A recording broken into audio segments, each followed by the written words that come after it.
Good evening, and you are at Hayah Eshe Hayil and podcast, and I am your host, Shelley Janity Brown. And tonight's episode is on a series. It's a 3-part series, and this is session 1. Women of Worth, Purpose, Praise, and Worship is the title of the entire series. And tonight in session 1, we're going to talk about women of worth. Worth. I need to know who I am before others know who I am or proclaim they know who I am. We need to understand that we, being women of worth, we need to stop letting media and even our own selves from downplaying our worth and understanding our own values, not only to ourselves, but also to our children and also to our communities. We have a tendency of allowing certain things just to totally tear us up as women and tell us that we're too big, we're too small, our hair needs to be a certain color, it needs to be a certain way. It can't be short and it has to be long, even to the point now our eyelashes are not long enough. Things like this. We need to understand that being this woman, and we are women of wealth. This is based on the book of Proverbs in the 31st chapter. And I'm going to be coming from the Aramaic Bible at this time. And we're going to be going from starting with verse 10. And we're going to understand who we are as virtuous women, that we are women of might, that we're women of power. You understand? Or we're women of capacity. And we understand our role as being the woman in the house, and understand that your kingdom is the home. So these are the things that we need to understand of being a house mother, and also who we are to the public, and also to the public as it is through those of us who are married and have our husbands and so forth. And so that we understand that we are not squanderers. Those who are married, you are not squanderers of your husband's goods and so forth. And then we got to understand on how it does and affects our children, and affects the young women who are following us, those who are ministerial leaders, and what all of this entails. So we need to learn how to also build up our self-esteem. This is very important. And some of us don't have it. So if you don't have that and you haven't loved yourself, then you don't know about your worth. So I take it that you have everything and that we're ready. Let's begin.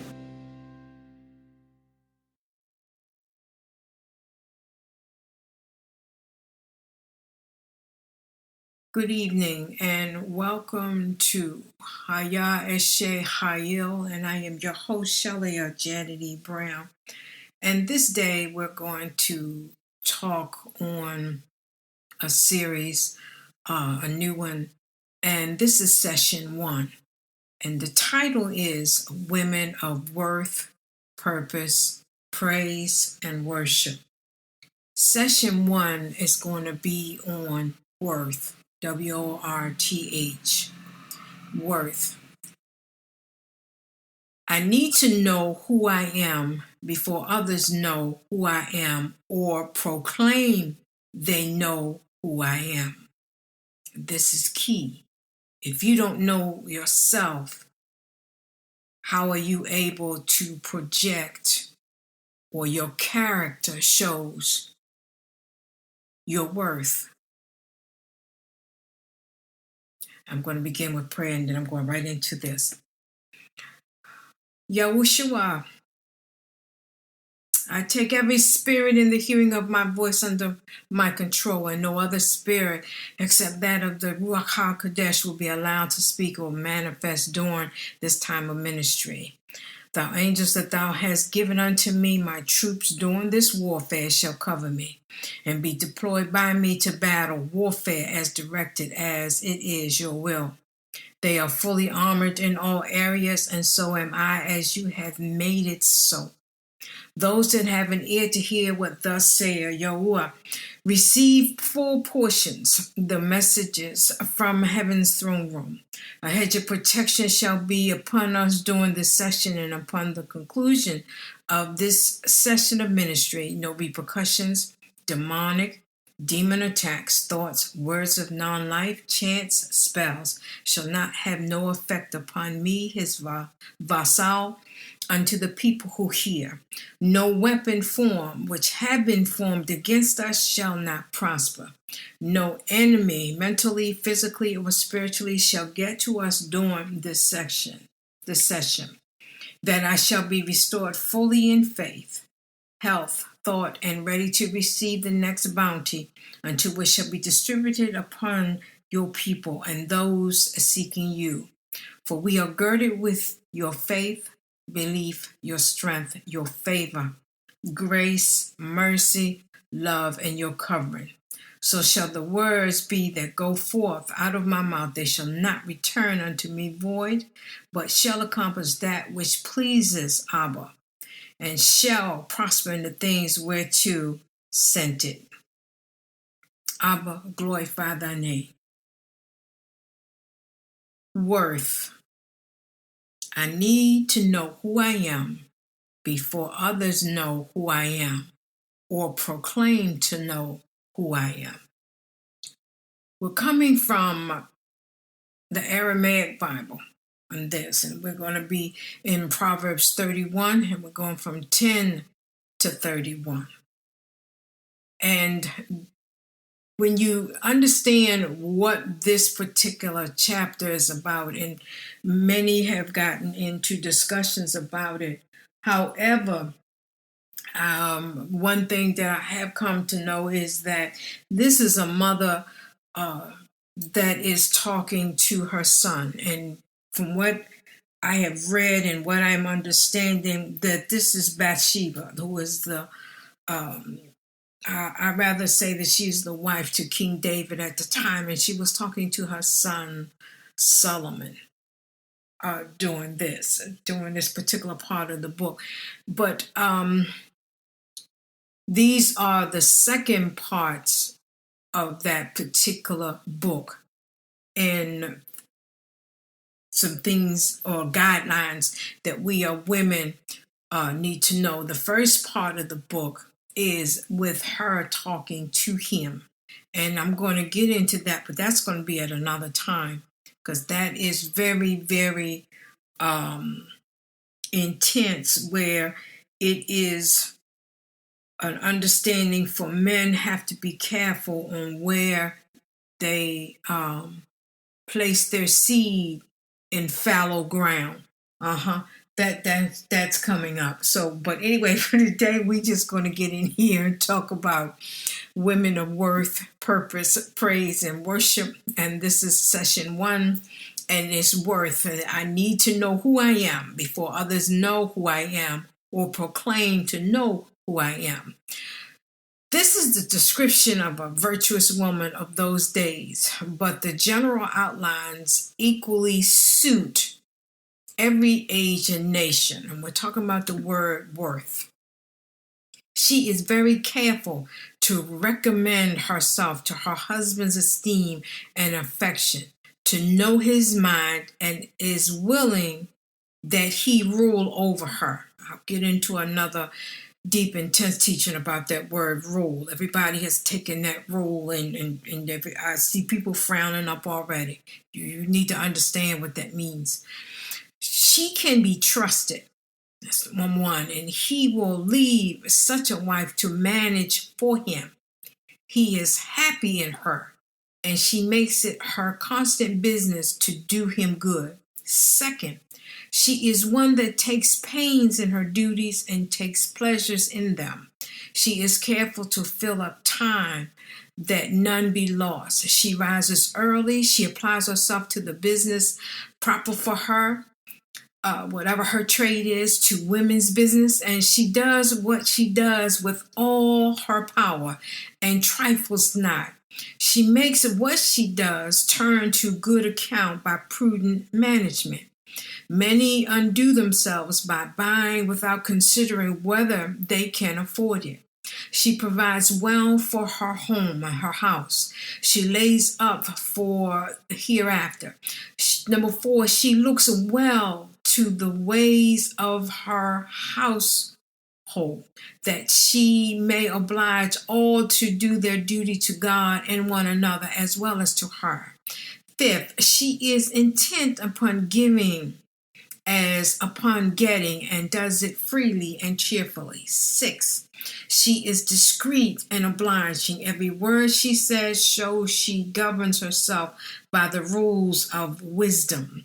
She not only takes prudent measures herself, but gives prudent advice to others. The law of love and kindness is written in the heart and shows itself in the tongue. Her heart is full of another world, even when her hands are most busy about this world. 7, above all, she fears Jehovah. She fears him. Beauty recommends none to Abba, nor is it any proof of wisdom and goodness, but it has deceived many a man who made his choice of a wife by it. But the fear of Yahweh reigning in the heart is the beauty of the soul. It lasts forever. 8, she has firmness to bear up under crosses and disappointments. She shall reflect with comfort when she comes to be old, that she was not idle or useless. She was not idle or useless when young. She shall rejoice in a world to come. She is a great blessing to her relations. If the fruit be good, the tree must have our good word. But she leaves it to her own works to praise her. Everyone ought to desire this honor that cometh from Yahuwah. And according to this standard, we all ought to regulate our judgments. This description let all women daily study, who desires to be truly beloved and respected, useful and honorable. This passage is to be applied to individuals, but it may not also be applied to the church of God, which is described as a virtuous spouse. Yahuwah, by his grace, has formed from among sinful men a church of true believers to possess all the excellence here described. So I am going to be reading and coming from texts from in the Aramaic Bible and also from the Hebrew Bible, but mostly from the Aramaic. Who finds a diligent woman? For she is precious beyond incomparable precious stones. Who can find a virtuous woman? Various mystical interpretations, and I don't like to really use the word mystical, so I'm just going to say various interpretations of the person here implies have been held at different times.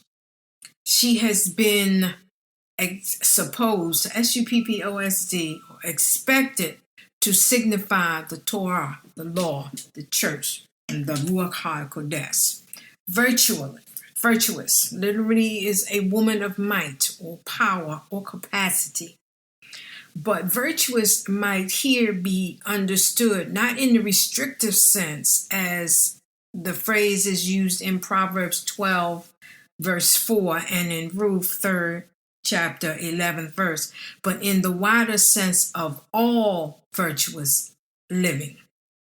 This description of a good house mother attests the honorable position of Israelite women, and that is you and me. It would have been impossible in Eastern countries where she was regarded only as a plaything and a better sort of slave. The picture is about is about equally far removed from old world and from modern ideas of her place. I'm going to read that again. The picture is about equally far removed from old world and from modern ideas of her place. This virtuous woman is neither a doll, nor a graduate, nor a public character. Her kingdom is the home. Her works praise her in the gates. but it is her husband and not she that sits there among the elders. There is no sentiment or light of wedded love in the picture. It is neither the ideal woman nor wife that is painted, but the ideal head of a household on whose management, as much as on her husband's work, its well-being depends. The rendering virtuous is unsatisfactory, for what is meant is not moral excellence, either in the wider sense or in the narrower, in reference to women. Woman. That great word has been unfortunately narrowed. Our colloquialism, a woman of faculty, conveyed the idea of ability and general capacity. We have said that there was no light of wedded love in the picture. The main body of it, but no deeper, terser, or shorter expression of the inmost blessedness of happy marriage ever spoken in quiet words. The heart of her husband trust in her. The repose or peacefulness of satisfaction with the tranquility of perfect assurance, declaration, reassurance, self-reliance, surety. The bond uniting husband and wife in a true marriage is not unlike that uniting us with Yahuwah. Happy are they who by their trust in one another and the peaceful joys which it brings are led to united trust and a yet deeper love mirrored to them. The picture here is mainly that of confidence that the wife is no squanderer of her husband's goods, but goes far beyond the immediate application. So with the general feature in Proverbs 31:12, and it says, she does him good and not harm all the days of her life. A true wife is a fountain of good all the days of her life and beyond, when her remembrance shines.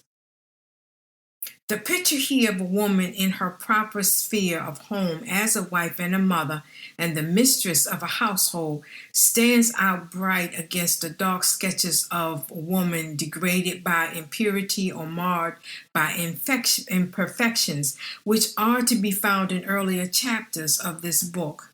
And now you can find those addresses, Proverbs 2nd chapter 16-20, Proverbs 5th chapter 1-23, Proverbs 7, Proverbs 22 verse 14, Proverbs 23rd 27 to the 28th verse of the chapter, and Proverbs 11 and verse 22, Proverbs 19 verse 13, and Proverbs 21:19. Sometimes you will find that when I read scripture, I will read it Proverbs 21:19.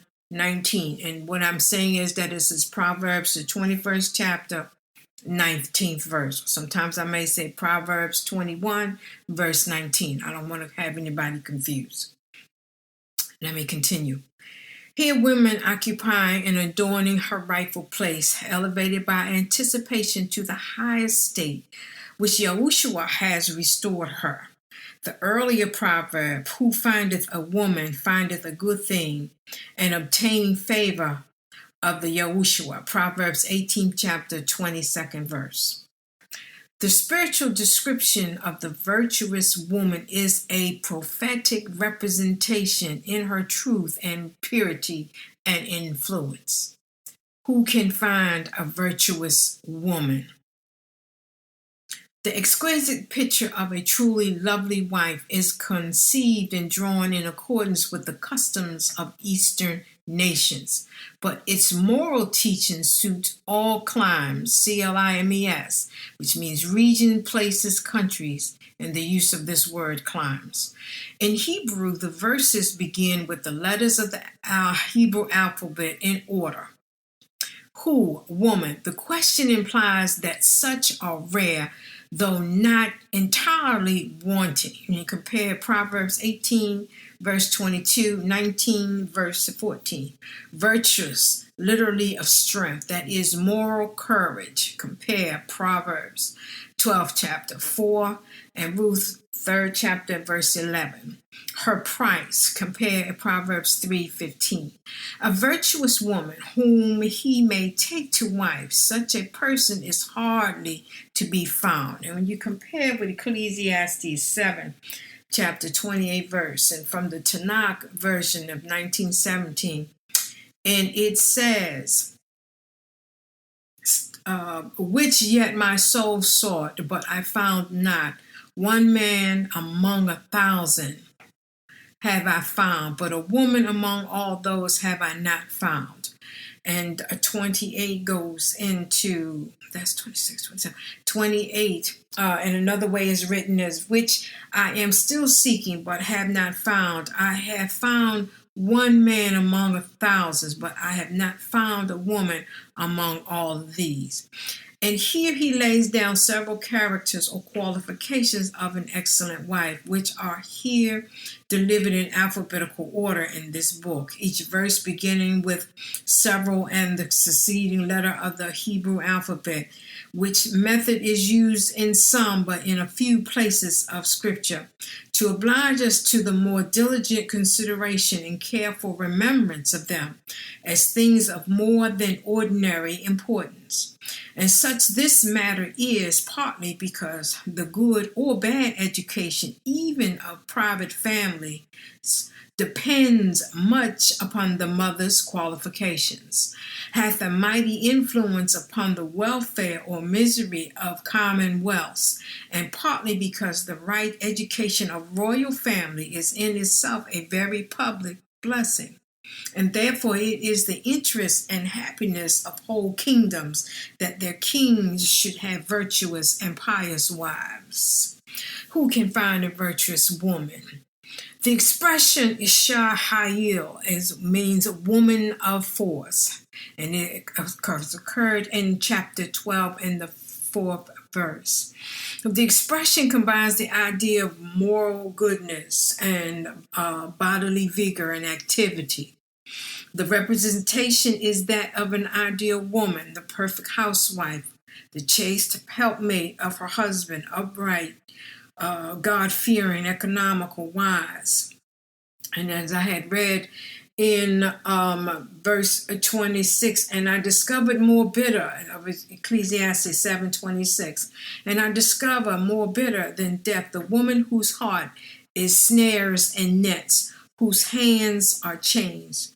One who is pleasing to Yahweh will escape from her, but the sinner will be captured by her.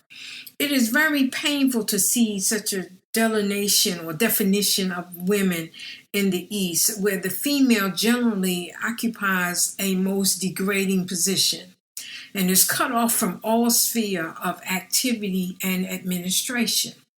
Such a one is hard to find. Is part of the scripture when it said her price is far above rubies or pearls. And that's in Proverbs 20, chapter verse 15, and Proverbs 3 and 15. Such a one is more valuable than precious stones. There may be allusion to the custom of giving treasure in exchange for a wife, or purchasing her, as it were, from her friends. Hosea 3rd chapter, 2nd verse. And few are privileged to meet with this excellent wife, and her worth cannot be estimated by any material object, however costly. In other times and in other cultures, you will find that a woman's wealth when she was getting married, and for men to be elevated in positions of statures around other men, was contingent on how well a woman's dowry was. And her dowry was the thing that got him elevated into position. A lot of times we see that that has taken place in different cultures. And we still see where dowries are still done in certain countries, and men who marry these women. Now, you have in the Bedouin cultures that what differentiates a concubine from a wife is the amount of money that she has. If you come in with no money or less money, you are considered a concubine. If you come in wealthy, you are considered a full wife. That is how that is done there.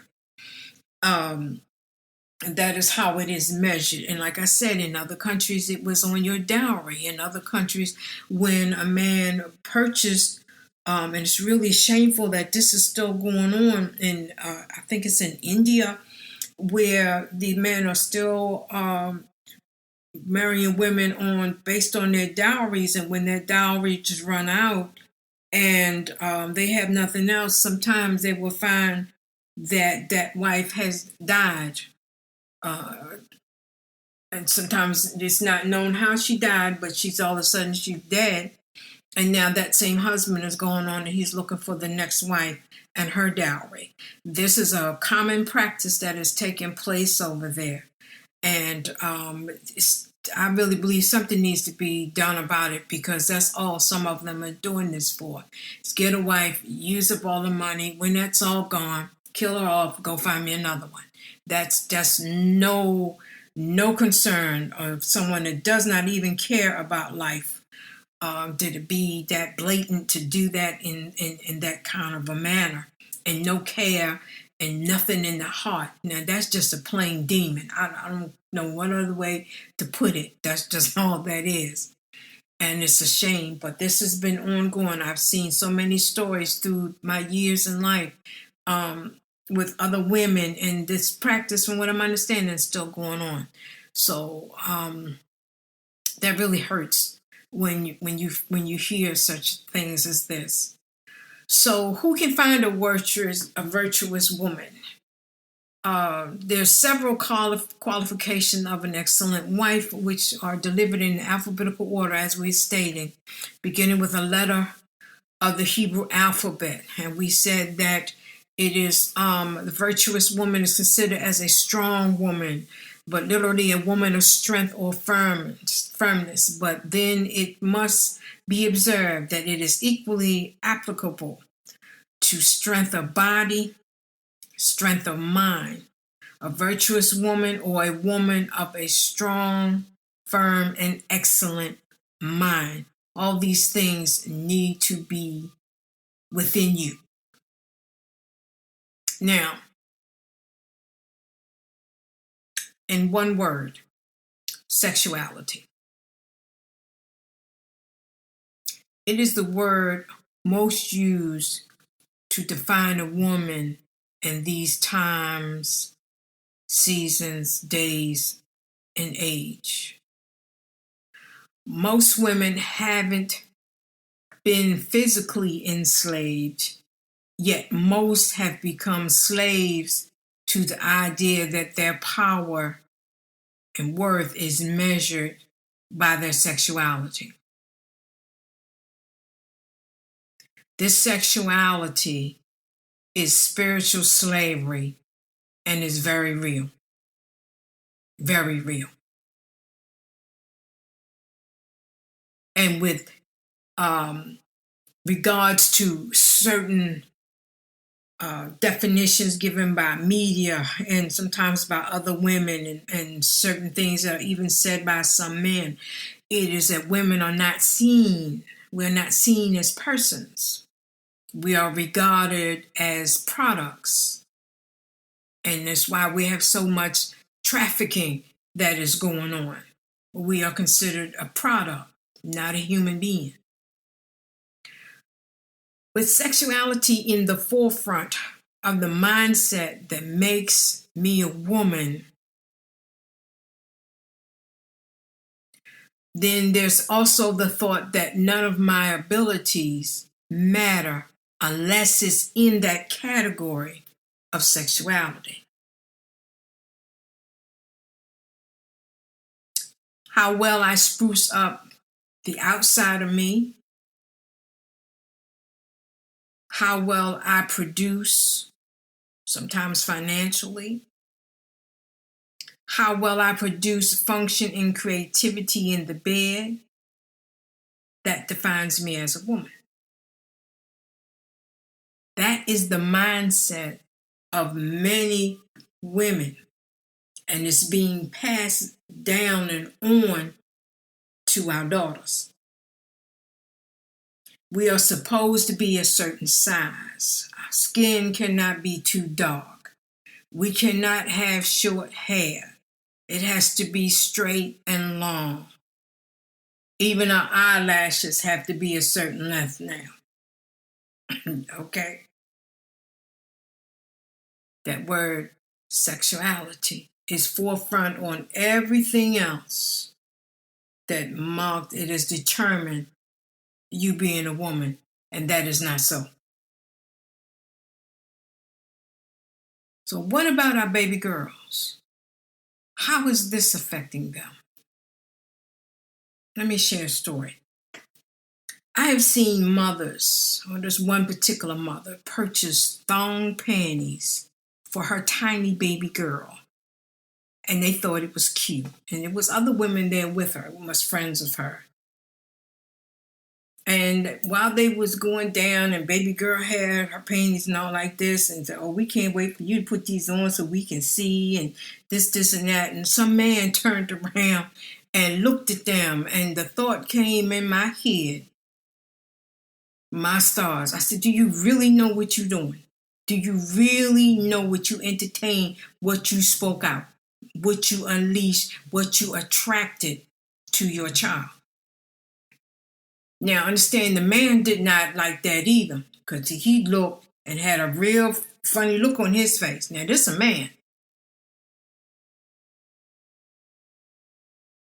They rave so much about it that when that little tiny girl goes out wearing those thongs, you need to understand that there is a spiritual thought pattern and a spirit that has connected to that child, because it was entertained and they sent an invite out for it to come. A child should be wearing appropriate attire. It will be time enough for her to wear those cute little, lingerie garments and so forth when she has a husband to entice or minister to. If the conversation is about those thong panties or similar garments, while there are others that are around, particularly males, and I'm not excluding females here either, because this can happen to them. And as they can fit in this scenario, even male or female in this, okay, then these people may not have had such thoughts or thoughts to touch that child. Because the invite had been sent out, now there is a spirit that has been invited in the area, and these persons, male or female, will receive whispers in their ears and unctions from masking with words and saying that that is not a child. And start with other words coming in. If any pedophile person is in the area, and not all of them are registered, then you have subjected your tiny baby girl to become prey, P-R-E-Y. What are we worth? And see, this now becomes also the responsibility of any fathers, any uncles, any whatever, that if there are males present doing this type of scenario, being as head, H-E-A-D, they have a right to approach and correct this error. As with any elder woman has the right to correct this error. Don't get angry. Don't get mad. Because you frown up your face and looking at what harm is this? I just told you.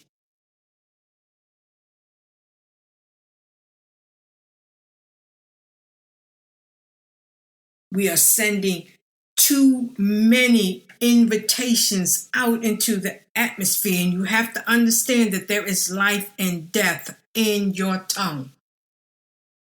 There are certain things that you, as a woman of worth, has to maintain that characteristic, has to maintain that in your home, has to make sure that your daughters are going out the door the way they're supposed to look, have to make sure that you check and see what's going on in their email, what they're looking at on their videos and on their phones and all like this. You have to maintain your home. Yeah, they're going to get upset. That's personal. Ain't nothing personal here. You are underage. Oh, is that personal? Well, I guess you have to give up your phone. You have to give up then if it's that personal. You don't need it. That's why you having all this stuff that is going on and all of the girls disappearing, and then all of them is disappearing and in traffic and go somewhere and hanging out because they sneaking. And now when you sneak, it wasn't too bad when you snuck out before. You came home and you was alive. Half of them that's sneaking and going out now, they either get badly beaten up or bruised and raped, or they just get all that happens and they die. And it's just not our daughters, it's also happening to our sons. And we're getting too downplaying how busy and how dangerous these demons and the enemy is that comes after our families and comes after us and our children. Because they come after that which you love the most.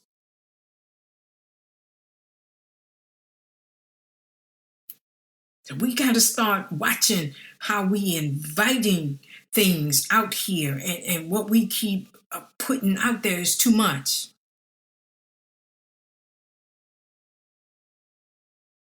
Proverbs 31 is the scripture that is an example, the best example, that we should strive to be to the best of our abilities. It is a very plain and simple plan to follow. The very first verse starts with, a good woman is hard to find and worth far more than diamonds. 11 says, her husband trusts her without reserve and never has reason to regret it. 12, never spiteful, she treats him generously all her long life. She shops around for the best yarns and cottons and enjoys knitting and sewing, or whatever your trade is. She's like a trading ship that sails to faraway places and brings back exotic surprises. 15, she's up before dawn preparing breakfast for her family and organizing her day. We need to stop letting the school lunches and prepare our food for our children and start making our own, because you know that stuff is being genetically designed, and it's also making your children, the way it's genetically altered, is making your children become sexually promiscuous early in life than they need to. 16, she looks over a field and buys it. Then with money she puts aside, she plants a garden. She first thing in the morning, she dresses for work, rolls up her sleeves, eager to get started in her trade. She senses the worth of her work and is in no hurry to call it quits for the day. She's skilled in the craft of home and hearth, diligent in homemaking. She's quick to assist anyone in need, reaches out to help the poor. She doesn't worry about her family when it snows. Their winter clothes are all mended and ready to wear. She makes her own clothing and dresses in colorful linens and silk. Her husband is greatly respected when he deliberates with the city fathers. She designs gowns and sells them, brings the sweaters she knits to the dress shops. Whatever her trade is, if she's a baker, she does that. If she's a chef and she caters, she does that work. Whatever she does, this is who she is. Her clothes are well made and elegant, and she always faces tomorrow with a smile, no matter the pain. You always face tomorrow with a smile.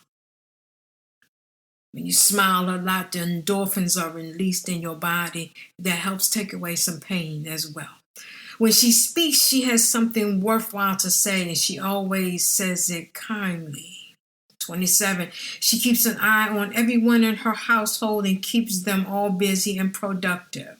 28, her children respect and bless her. Her husband joins in with words of praise.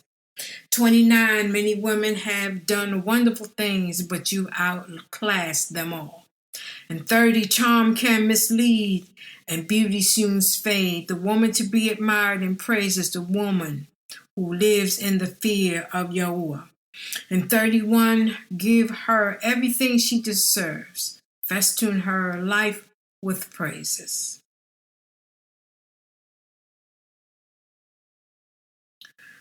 Do not let the circumstances of life challenge you to do what you would regularly not entertain.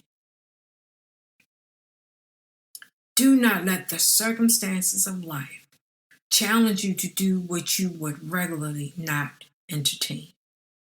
I understand the hardships that we face now. Famines across the land of lack or less funds than we used to have. Foods that we must decide what to purchase at times with thoughts if medication is more important than food. And food now you have to determine if it's really food or plastic. We're entertaining thoughts that it is so hard out here that we start looking for a man to offset the finances. We're treading closer to the border of sin. In addition, if we are not careful, we find that we might end up with a dog with fleas. Dog with fleas. On another note, you may find that that person or boarder you allow to live in your home whom may or may not have had or has financial and or life hardships. And while you have a good heart trying to help, you find that they have their own agenda. And your whole household is upside down and inside out. What is the possible outcome of all of this? What you have not realized is that you have insulted Yahuwah. That person or persons are not your portion. You have shown with your lack of faith that Yahuwah, he is not able to take care of you. You insult him with your doubts. You insult him with your fears. And you have blatantly stated that he is not able. We sing in the congregation all the time. He's a keeper. Yes, he is. Okay, record scratched here. But how much do you show it when he tests you? The words you speak, the words you spoke out of your mouth, were they words of power and authority, woman of strength, woman of worth? Your strength is also in your faith. There is life and death in the tongue. And if your mind is connected to what you spoke out, because generally what we speak out is what's in our heart, and what's in our heart is also in our mind, then you have literally killed yourself. You have cursed yourself. And you have insulted him. Scripture tells us that we have more peace with just bread and water than to have a crowd of festivities in a home. And the Tanakh tells us that better is a dry morsel and quietness therewith than a house full of feasting with strife. And dry bread and quietness is better than a house full of the sacrifices of judgment. Proverbs 17, chapter 1st verse. I'd rather be in a house, quiet and peaceful, than when a bunch of people ripping and racing, tearing up, screaming, hollering, and not, just crazy because of whatever reason. There is such a thing as wanting peace of mind. You can do a lot more when you have peace of mind. You'd be sitting up there, hang down your head, Tom Dooley moment, and then just like, I just want some peace of mind. Just want some peace of mind. You got to change that. We are in control of our own destinies. We have been given the power of attorney in all things in his name. We state it all the time. The power that is in me is greater than he who is of the world. However, our choices will show that we lack of power, or it will show our lack of power if we do not choose wisely. We need to say no more often to suggestions that even come through social media. We need to say no to a lot of things that someone comes up. We need to not let some things even penetrate into our head and penetrate into our mind. We need to say no, no, no, no, no. Everything comes up at us. We are all tempted. And we feel as though that sometimes that we are dying in certain stances and things, just nothing's going right. 2 Corinthians 12:9 says, my grace is sufficient for you, for my power is made perfect in weakness. Therefore, I will boast all the more gladly of my weaknesses, so that the power of Yahushua, and the power of Yahuwah, and the power of the Ruach HaKodesh may rest upon me, and that Abba will be glorified.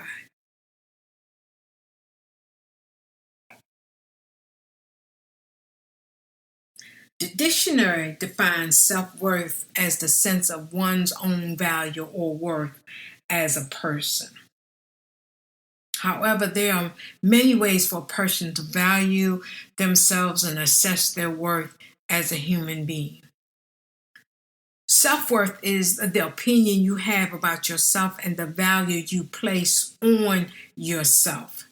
Your belief that you are a good person who deserves good things, or your belief that you are a bad person who deserves bad things. How is your thinking? Understanding the power of your attitude towards yourself, how you perceive yourself, how you talk about yourself, and how you represent yourself eventually becomes the reality for you. And if it happens that you're putting yourself down, belittling your work, and making light of your talents in the face of others, then you will come across as self-destroying, low in self-esteem. You have made yourself part of a wall. It's self-denial and an attempt to lessen your presence. Now, on this side, if you exaggerate your qualities, talents, and skills, you'll come across as an egotistical and arrogant person. Healthy self-love is about being your own best friend. Self-love is expressed not through preening oneself all day and constantly announcing how great you are. These are signs of intense insecurity. Self-love is about treating yourself with the same care, tolerance, generosity, and compassion as you would treat a special friend. Avoid overlaying how you think others see you.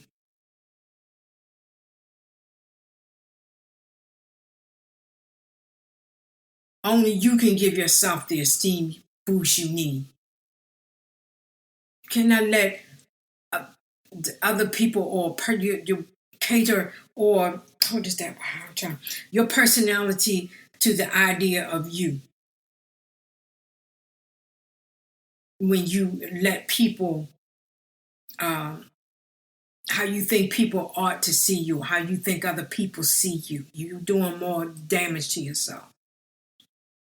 Seeing your worth. Value yourself regardless of your job and earnings. Undervaluing your worth in tangible terms is a self-worth trap. Value your time. Evaluate the balance between the time you give away to others, and time spent on your own life. Follow through. Live in the presence. Trust your own feelings. Self-worth requires that you learn to listen to and rely upon your own feelings and not respond to the feelings of other people. Once those around you establish that you'll respond to what they want, they'll lack any incentive to not make use of your responsiveness. And that sets a bind for you that can be hard to break. But break it. You must. When you trust your own feelings, you will realize that when demands are placed upon you, you will want to respond with what works better for you, rather than what works better for everyone else except you. You cannot let people make decisions for you. It may seem like an easy route, especially when you allow other people to go. What it really does, it keeps you, or it allows you to avoid hard choices. These choices, no matter how simple, how hard, you have to make your own choices. And you're always going to have yourself boxed in by what other people decide for you. You cannot let people decide for you. If people make decisions for you, and if they disappear from your life, you are left alone and you can't make decisions. That's a terrifying place to be, because all of a sudden now you're stuck. You can't move. And this will happen if you're not prepared to make decisions for yourself. You got to explore who you are. You have to know who you are before others know who you are, or those who proclaim to know who you are. You're going to too many people, seeing someone else to analyze you. Unless you got a serious disorder, or, garden variety, uncertainty, and lack of purpose, are basic things, but you do not need analysis by someone else. And most of us, we don't have no serious disorders. Most of us. Explore yourself so you can clearly recognize where you're underestimating yourself and shortchanging yourself. There are possible questions you might want to ask yourself when you're trying to find out who you are. What experience have I had? How has this experience informed my growth or developed my growth? What are my talents? Okay, you make a list of between 5 to 10. What are your skills? Remember that talents are natural. Skills you need to work to perfection, to perfect them for whatever you need to do. That's the difference. Okay, so what are your strengths? And don't focus on your weaknesses. And sometimes for some of us, that may be something that you have done long enough and for a long enough time. It's time to stop focusing on your weaknesses. Start paying attention to what are your strengths. Start looking at your strengths and start thinking about how you can make the most of them and the things that you choose to do. What do you want to do with your life? And then the question is, are you doing it? If not, why not? If you're making a trail and you're starting and you're mapping it out, make that map on what you're doing. Okay, I've gotten here, here, here, here. Okay, for me to get to here, then you have to start analyzing, okay, what do I need to do to get from here to the next step? And on, forward.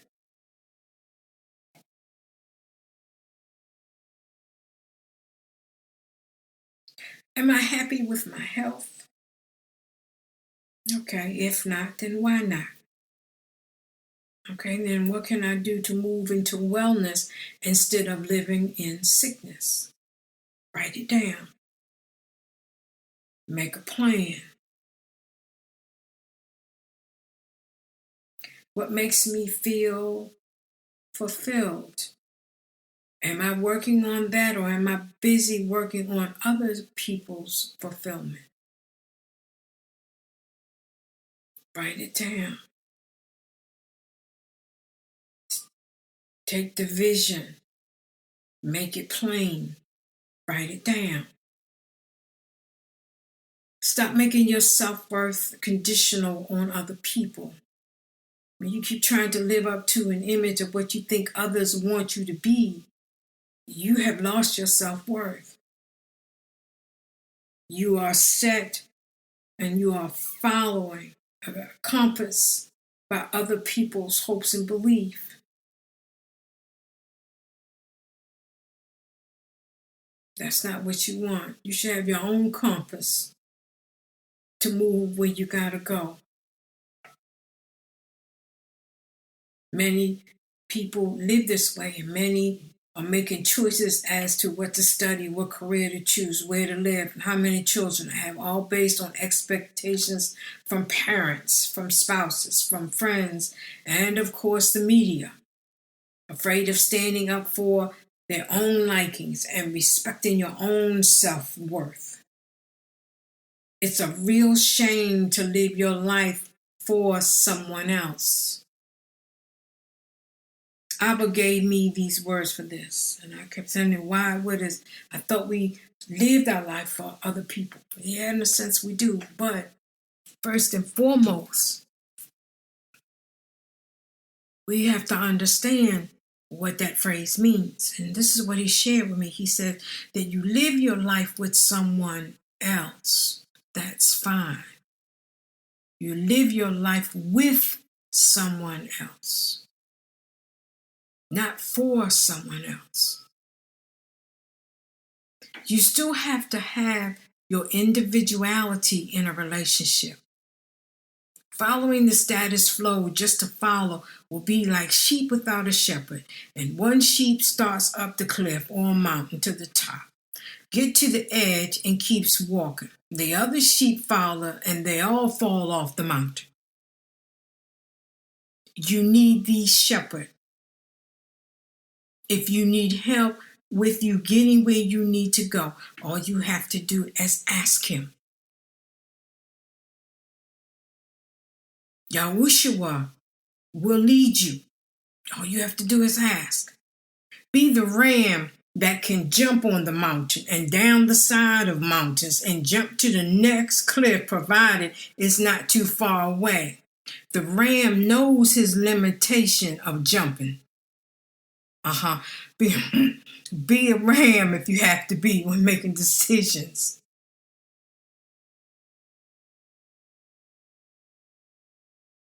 The good shepherd, as we know him, will tell us what we need. Warning: be very wary of listening too much to people who regret choices they made in life and who actively inflict their distress or anger about this upon others, especially on the next generation and on your children. Cut the cord. Cut it. Just cut it. Just cut it. Such people won't enlighten you as to the path of acting on your self-worth at all.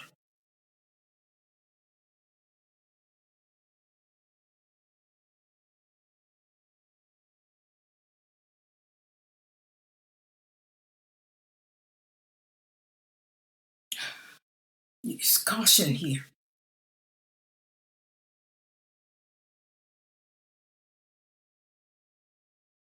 And see, such people like this, they won't enlighten you, and they try to live out what they didn't get through you, or worse, expect you to have the same rotten experiences they had. That's a caution. To be sure of this, they'll give you poor information, incorrect details, or simply omit to inform you at all. Cut the relationship cord. And then you have some that get so jealous of you to the point that if they can't be the center of attention and the center of a lot of things, then, and they want you below their level, they're going to do their best to keep you there. You cannot allow them to do that. You cannot allow them to do that.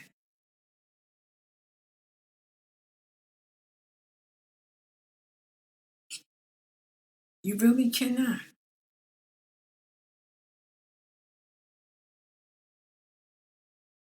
That is a warning. You got to cut that cord.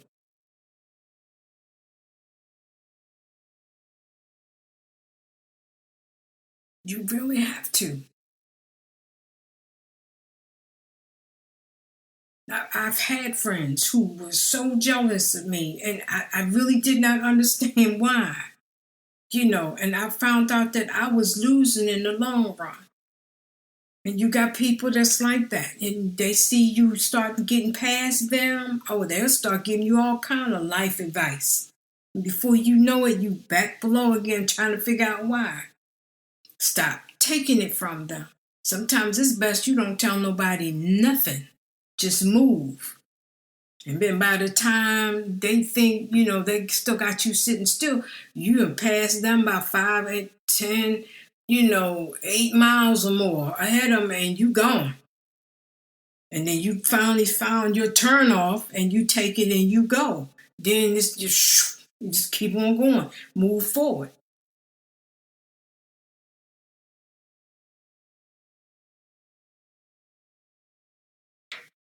They will give you poor information, incorrect details. Cut the relationship cord. People with healthy self-worth, they will share their insights and will share their learning with you. And they are willing to guide you around many of life's traps and hiccups and gopher holes and all of that. Look for those people to mentor you.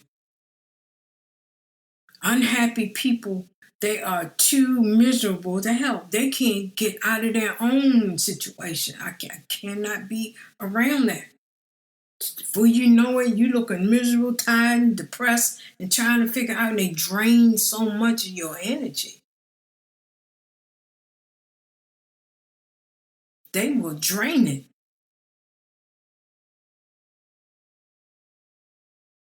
And before you know it, it's all she wrote. You don't have time. Life is too short. Too short. One thing you need to remember to do is to tell yourself often that you matter. Sometimes we have to build ourselves up. If you remember when King David, much times he had to build himself up in times when people were chasing after him, trying to take him down, trying to kill him, and then just plain depression and plain things that was just happening. Sometimes we just have to build ourselves up, and we understand it from earlier teachings when I stated that your refuge in times, your refuge is in the Torah. That is your refuge. That's where you run to in your pain.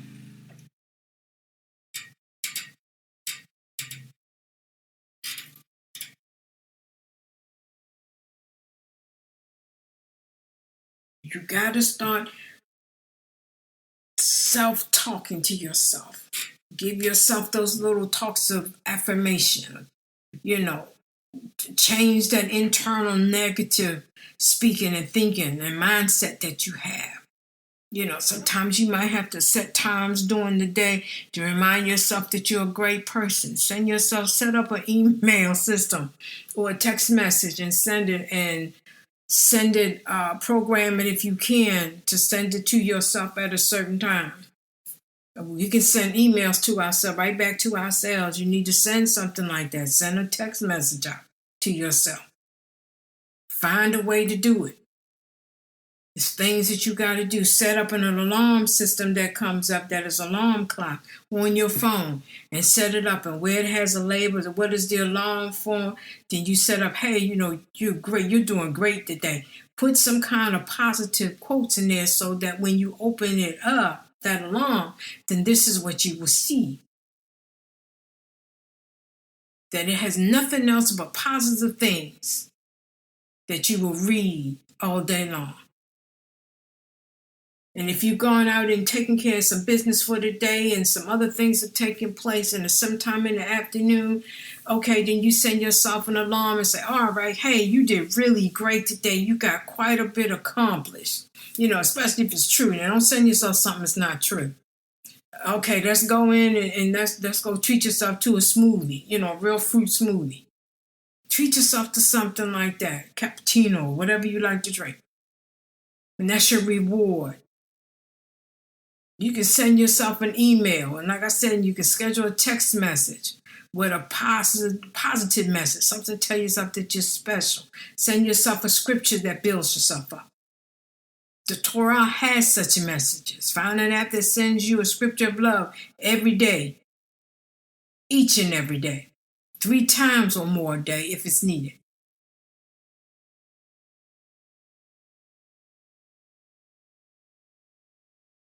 Prove to yourself that you matter.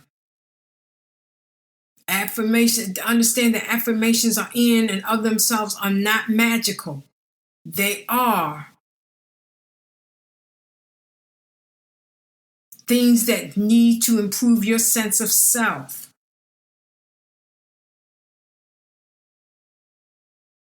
You must act on your self-worth by recognizing and accepting responsibility and take matters into your own hands. Responsibility is about owning up to the fact that you are in control of your attitude, your reactions, and your sense of worth. Eleanor Roosevelt said, "No one can make you feel inferior without your consent."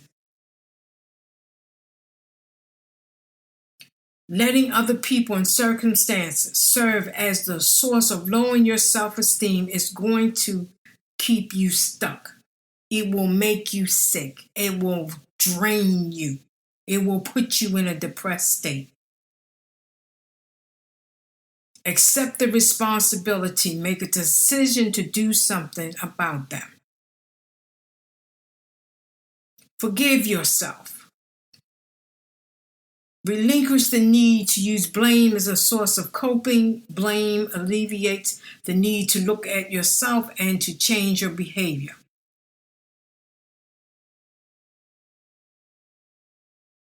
It will get you stuck in time and stuck in negative feelings and also feeling helpless.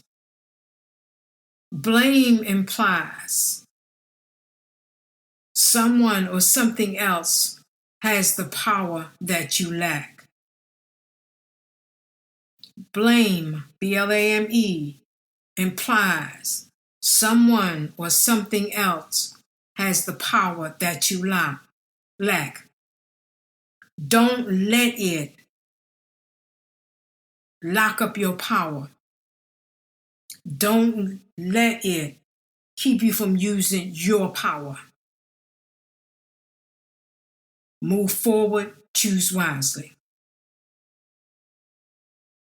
And if that isn't giving up, I don't know what is when you keep trying to blame everything. Don't blame your parents, don't blame the government, your neighbors, your friends, your teachers, or anybody else.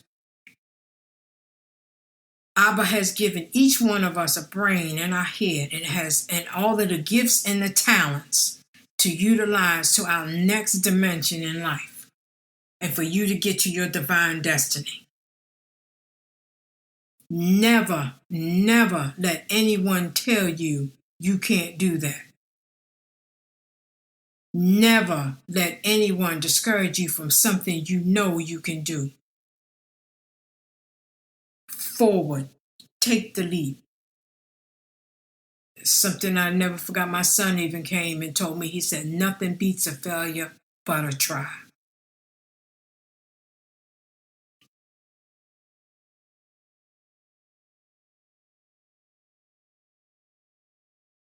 People and circumstances could have or may have made things difficult for you, but you understand that without using it as an excuse, you prohibit reduction of your self-worth.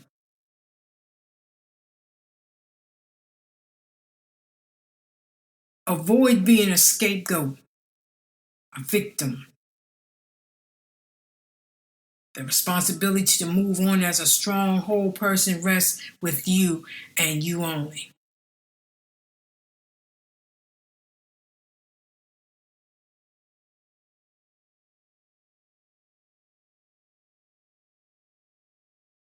Stop demeaning yourself and always remember your self-worth. Focus your energy on what you need to do to change your situational circumstances. Break the habit of trying to please everyone all the time. That is impossible, and being a people pleaser will displease some people, particularly those with a high sense of self-worth, who find such behavior cringeworthy. When you stop having to please everyone else, your needs, wants, requests, requirements will rise to the surface, and you can start working on your own happiness and self-worth.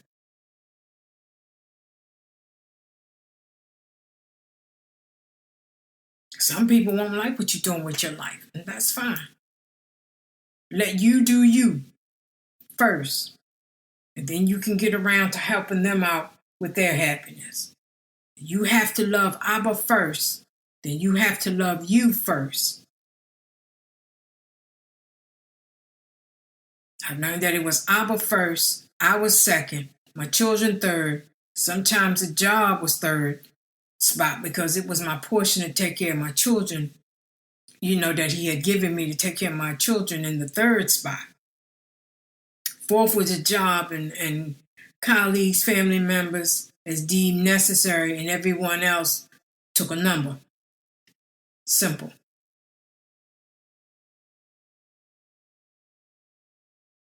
Opportunities will present themselves. You got to know when to grab them. You got to know when to recognize when they're there. That's part of building up your self-worth. Take the opportunity life offers you and make the most of them. And you turn your challenges into opportunities. It is not easy, but it can be done.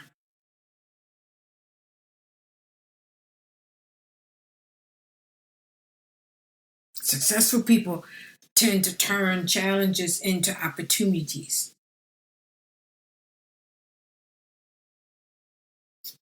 Smallest of things first, and start changing your language by removing negative words and using words that reflect a sense of purpose, direction, and focus. Don't go and paint everything as that pretty pink rose.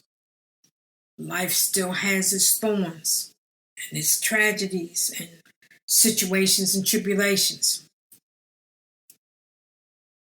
You got to be determined to strive to your divine destiny where you're trying to get to.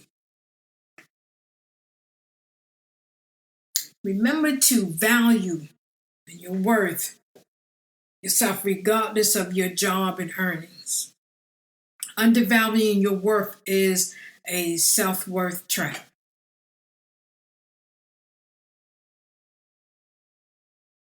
This is about money, it's plain and simple. In societies that tend to value people by what they do rather than by who they are, there is a great risk of undervaluing your self-worth because it's tied up in earnings and job prestige.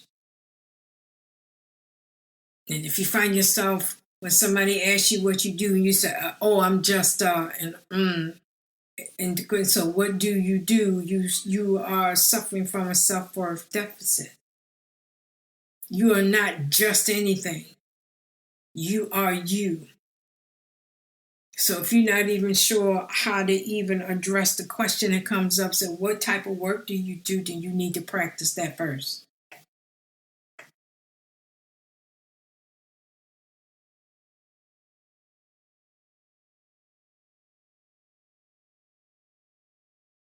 If you compare self-worth with doing something that is recognized by monetary or social scale of wealth, then boom, you don't feel you meet that. Okay, then you automatically you lost your self-worth if you base it on that monetary or social scale.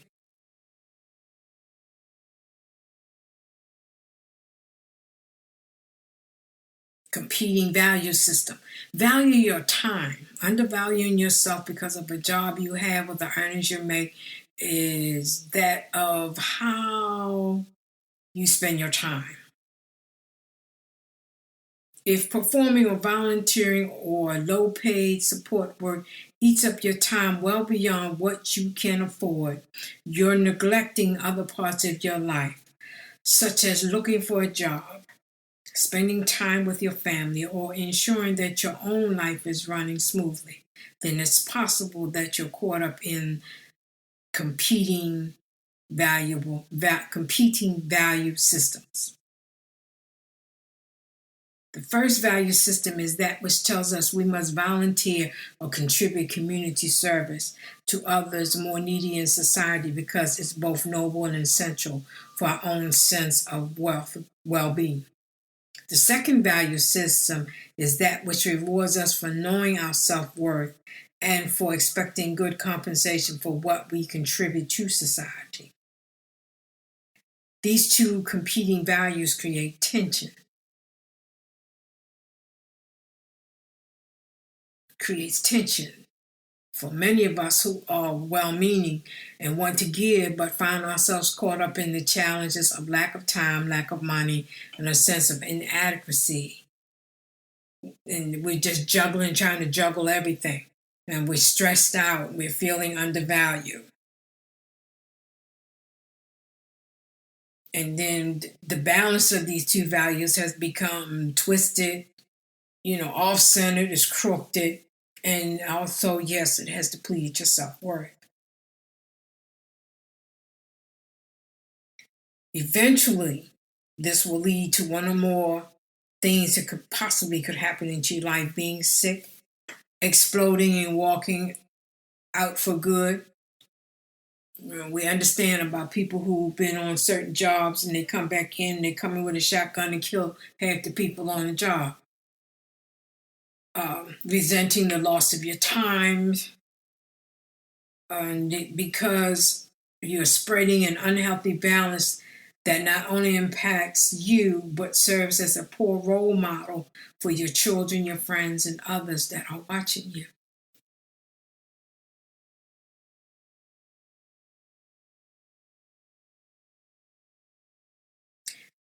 When or if you feel a need to downplay your talents and skills and give them away freely or at little cost, it's a wake-up call to take back your time and to start valuing yourself more. We have to balance between the time you give away to others and time spent on your own life.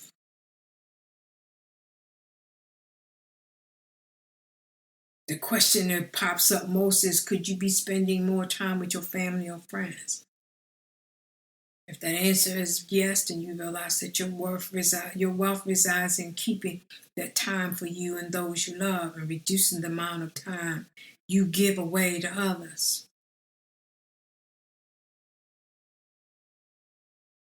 It don't mean that you can't help giving up. It means that you have. It doesn't mean that you have to not help people or with anything like that. It's just that you have to understand. At the end of the day, you matter more than anything. Mothers that have children have to understand that you have to take care of yourself because they depend on you to keep flowing and moving. And once you go down, the whole household goes down. You have to take care of you for your family.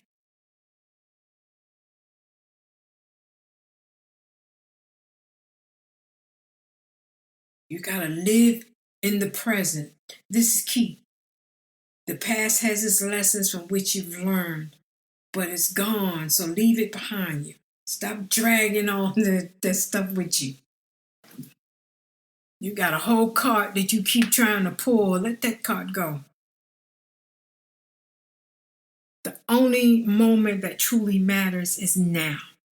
It is the only moment that is.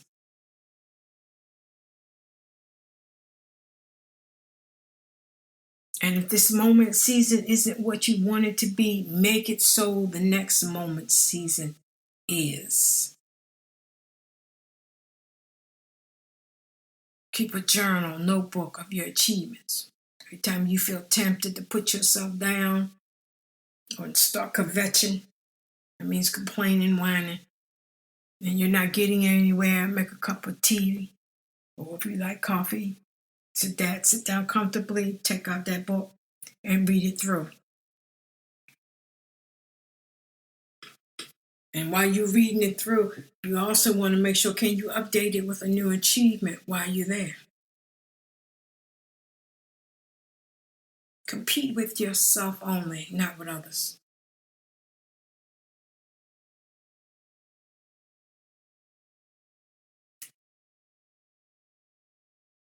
The achievements that you write in your book are about what you do and how they make you feel, not how others perceive you, what they have done just like it. That's not about them. It's about you.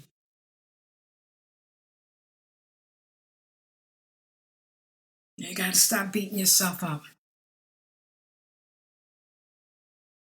And you got to be careful of boredom and plainness in place of affirmation.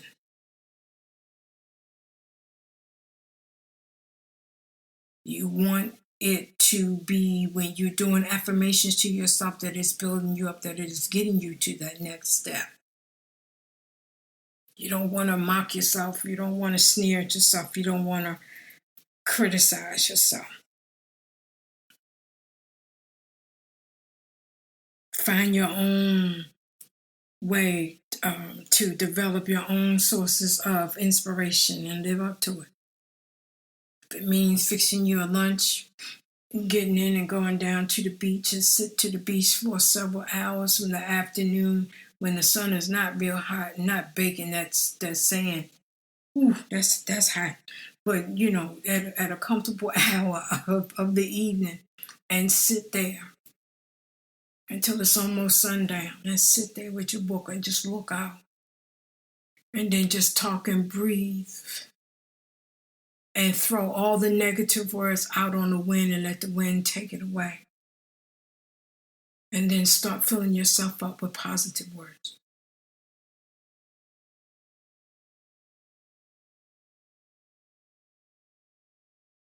Everybody you meet is abundant with opportunities.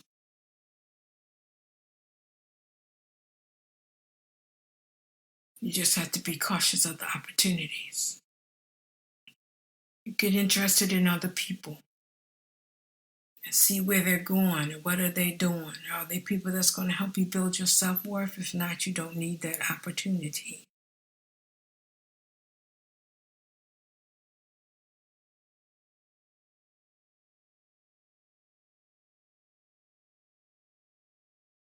Show your children by example how you're continuing to learn self-worth and improve it.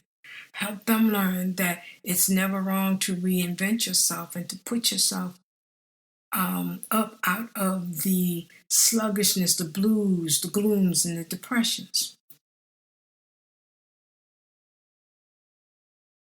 Show them that life's journey is as much about cultivating. It's like a garden. That when you first you put the seed in or you put the small plants in, it's about cultivating that. Keep the weeds away, keep it well watered for a better harvest. It's all about moving to your destiny. If you're trying to buy a new house or a new car, you're trying to be a better entrepreneur? Are you even trying to get to being an entrepreneur? Are you deciding on that business and you're like, okay, it's just now, just the time. You can't let nobody tell you that, no, because of your age, you can't do that. No, you can't do this. No, you don't have this. No, you don't have that. Okay, I don't need to listen to you. I need to find someone that will help build me, that I know that I can do, that will show me the opportunities to get me from point A to B. And then I see my way to getting to E, to equal opportunity, and to F, or E. And even before I get to E, get to D, I don't quit. And then E, I keep going. And I get to F, which means I can flow. And I get to G, I'm doing good work, and I keep going. I'm getting ready to close out. So what did we learn? This is the summary. So what did we learn? You should have fully understood the definition of self-worth and how it can pertain to you. And you should have been able to glean from this field and understanding that your worth has to start from you. If it does not start from you, it's not going to start from anybody else.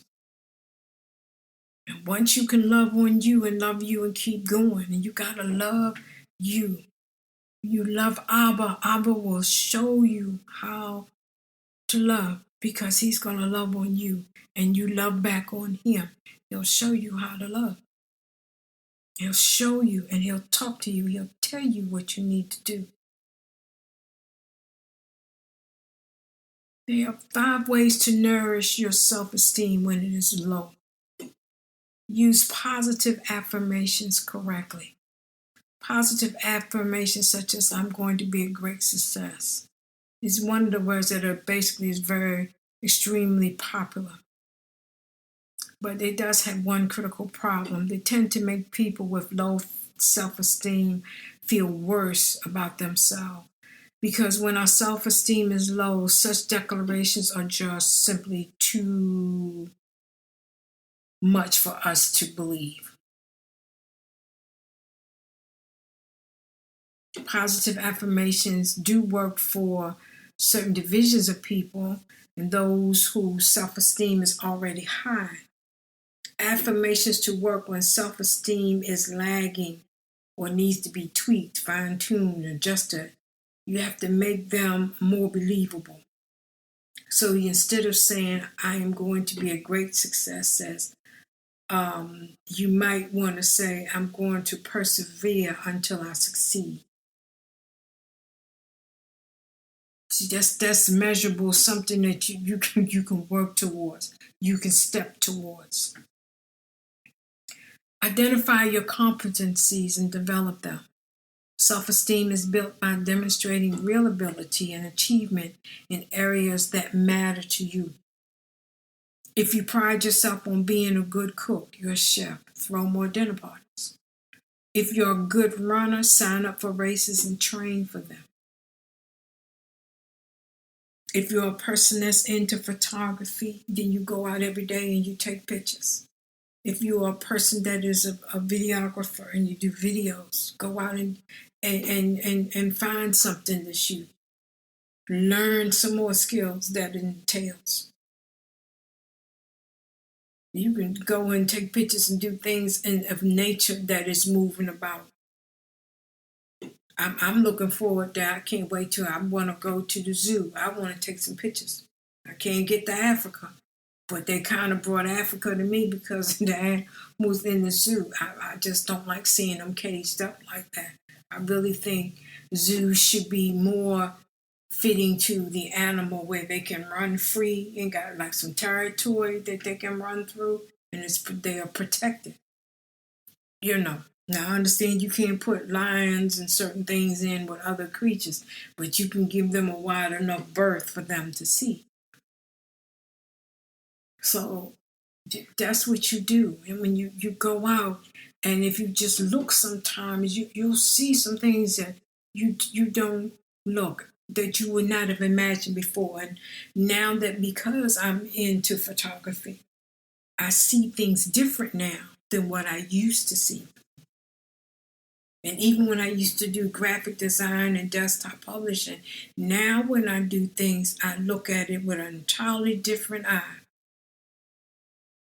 than what I used to when I got my camera, my Canon, and started learning and started doing things different. To the point that I took a picture of a flower that had lost one of its petals. And then my title for it before I posted it was "Damaged but Not Broken."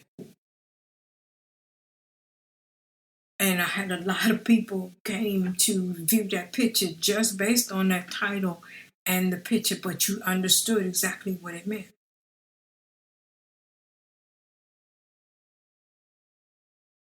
So you figure out what your core competencies are. That means your abilities, your gifts, your talents, your skills, and find opportunities, careers that will accentuate them.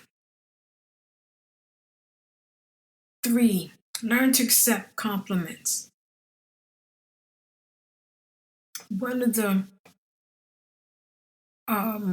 sometimes when people compliment you, sometimes you always wonder, is there a hidden agenda within it?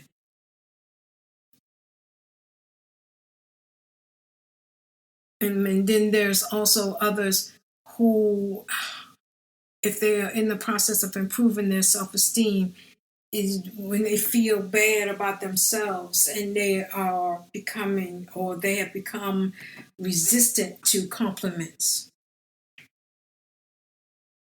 even though it might be at a time when it is needed the most. And I've learned to take compliments on the face value that it is given. If it's something that's not correct, that it isn't right, then if you have discernment, it will tell all the time. So you have to set yourself a goal to tolerate compliments when you receive them, even if they make you feel a little uncomfortable. Sometimes they will. Especially when you've had so much deceit hitting at you. You've had people who just tear you down, upside down, inside out. It's hard to accept compliments.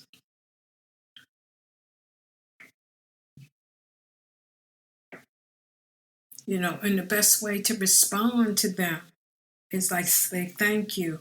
Or you say, oh, how kind of you to say. We never want to deny compliments. In time, those urges, wishes, and pressures or nerve to deny compliments will fade. It'll be an indication that your self-esteem is getting stronger. Because sometimes people give you a compliment and they don't even mean it. That's on them. I'd rather you don't say a thing. But then again, I thank you and how nice of you, and then keep on going. Eliminate self-criticism and introduce self-compassion. It's number 4. When your self-esteem is low, we are likely to damage it further by being self-critical. Understand that your worth is more than it. You have to have it within you, understanding your true worth.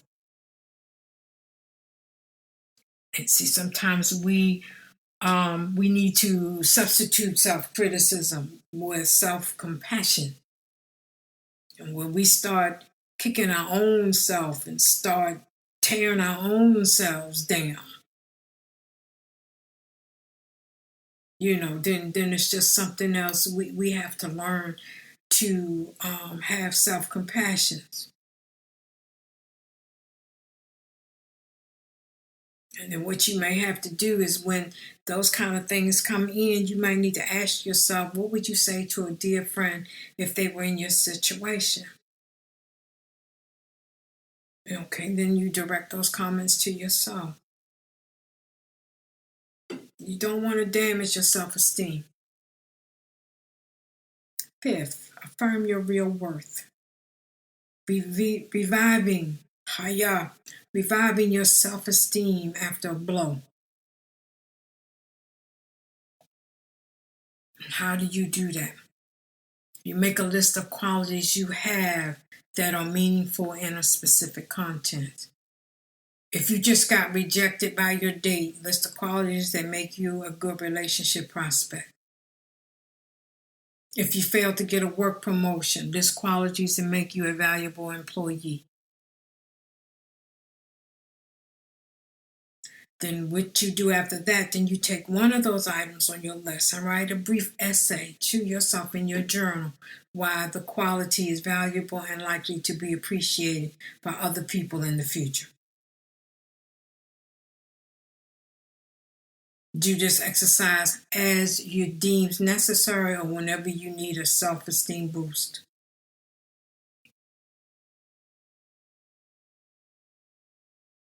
The bottom line is this: improving your worth, your self-esteem requires a bit of work, as it involves developing and maintaining healthier emotional habits. You have to work towards it. You have to develop it. Whatever it takes. Only you can make you happy. You only get this life once. And there's no need of going through life being miserable, unhappy. And I'm definitely not going to be around some people that's going to make me unhealthy and unhappy. Because being unhappy can definitely lead to you being unhealthy.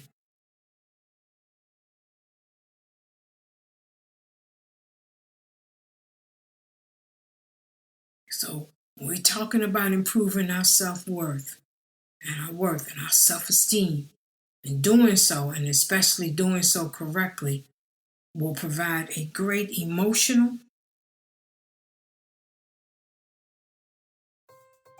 and physical return on your investment. Your body, your mind, and your soul will thank you for it.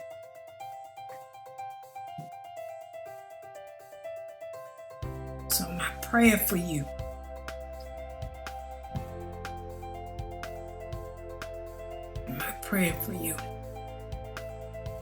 as I decree and declare that your self-worth, your self-esteem shall improve greatly, that you shall succeed through into your divine destiny with the guidance of the Ruach HaKodesh, that you will be a person that will reach your level of success that you so spoke into the atmosphere, that you shall see a vast improvement within these weeks to come, that you shall see even greater growth in months, and as you record, will see and experience the move of Yahuwah in your life and towards that self-worth that's in you and that self-esteem build up in you. Abundant kingdom blessings in mind, body, soul, and spirit, in Yahushua's precious name. Abba, for I have given unto them the words which thou hast gavest me, and they have received them. And my prayer, Father, I thank you that you have already answered this prayer that I have spoken for those who have heard this word today. And I thank you, Father, that those that were able to glean today from this field, that they shall be able abundantly to distribute it out to those that are in need, that they'll take the things that they have learned and be able to share it with others, that the bounty is plentiful in your field. And Father, I thank you for such a time as this and for those that have come this day. And Yahweh, he who exists, will kneel before you presenting gifts and will guard you with a hedge of protection. Yahweh, he who exists, will illuminate the wholeness of his being towards you, bringing order, and he will provide you with love, sustenance, and friendship. Yahweh, he who exists, will lift up his wholeness of being and look upon you, and he will set in place all you need to be whole and complete. And so shall they put my name upon the children of Israel, and I will bless them. And this all comes from Numbers 6 chapter 24 to the 27th verses. And I thank you again for joining in on this episode of Haya Eshe Hayil, and the series is Women of Worth, Purpose, Praise, and Worship. And you have heard session 1, Worth. I need to know who I am before others know who I am or proclaim they know who I am. And I thank you for joining, and rest well in his presence. In Yahushua's precious name, and shalom, shalom.